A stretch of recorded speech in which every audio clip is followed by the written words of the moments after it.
Hello everyone, welcome to my channel. Navratri 5 நாளான பஞ்சமி அன்னைக்கு செந்நிற பூ வச்சு சாமிக்கு பூஜை பண்ணுறதும், பால் சாதமும் கார்ன் வெஜ் சுண்டலும் நைவேத்தியம் பண்ணுறதும் ரொம்ப விசேஷம். இப்போ பால் சாதம் எப்படி பண்ணுறதுன்னு பார்ப்போம். ஒரு 1/4 கப் ரைஸை கொஞ்சமாக ட்ரை ரோஸ்ட் பண்ணிக்கோங்க. அதை பண்ணதுக்கப்புறம் அதை மிக்சியில் போட்டு கொஞ்சம் ரவை பதத்துக்கு உடச்சி வச்சுக்கோங்க. அதை ஒரு 3/4 கப்பு தண்ணியும் 1/2 கப்பு பாலும் வச்சு 3 விசில் விட்டு ப்ரெஷர் குக்கரில் வேக வச்சு எடுத்து வச்சுக்கோங்க. அப்புறம் ஒரு பாத்திரத்தில் 2.5 கப்பு மில்கை வச்சு அதை நல்லா கொதிக்க விடணும். அது பாதி குவான்டிட்டி வர வரைக்கும் நல்லா கொதித்து கெட்டியாக ஆனதுக்கப்புறமா வேக வச்ச அரிசியை போட்டு கிளறணும்.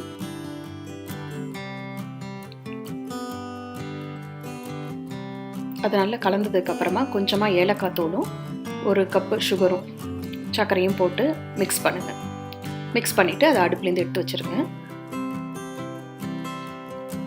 அப்புறம் கொஞ்சமாக முந்திரியும் திராட்சையும் நெய்யில் வறுத்து இந்த பால் சாதத்தோடு கலந்துட வேண்டியதான். அவ்வளோதான், பால் சாதம் ரெடி.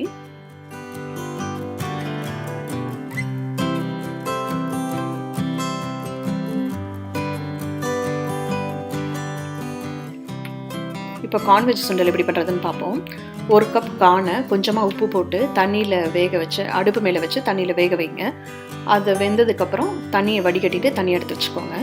அப்புறம் ஒரு பேனில் 2 டீஸ்பூன் ஆயில் விட்டுட்டு கொஞ்சமாக மஸ்டர்ட் சீட்ஸ் போட்டு கடுகு போட்டு அது பொரிஞ்சதும் வேக வச்ச கார்னை போட்டு வதக்கிட்டு அடுப்பு ஆஃப் பண்ணிடணும்.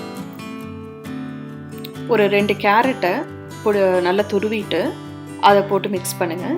அதுக்கப்புறம் ஒரு வெள்ளரிக்காவையும் நல்லா துருவிட்டு அதோட ஜூஸ் எல்லாம் எடுத்துட்டு நல்லா பிழிஞ்சிட்டு அதுக்கப்புறம் இதோட சேர்த்து மிக்ஸ் பண்ணணும். இது காரத்துக்கு கொஞ்சமாக பெப்பர் பவுடர் போட்டுக்கலாம். அப்புறம் கருவேப்பிலை போட்டு கார்னிஷ் பண்ணிக்கலாம். அவ்வளோதான், கார்ன் வெஜ் சுண்டல் ரெடி. செஞ்சு பாருங்கள், எப்படி வந்ததுன்னு கமெண்ட் பண்ணுங்கள். தேங்க்ஸ் ஃபார் வாட்சிங் மை வீடியோ.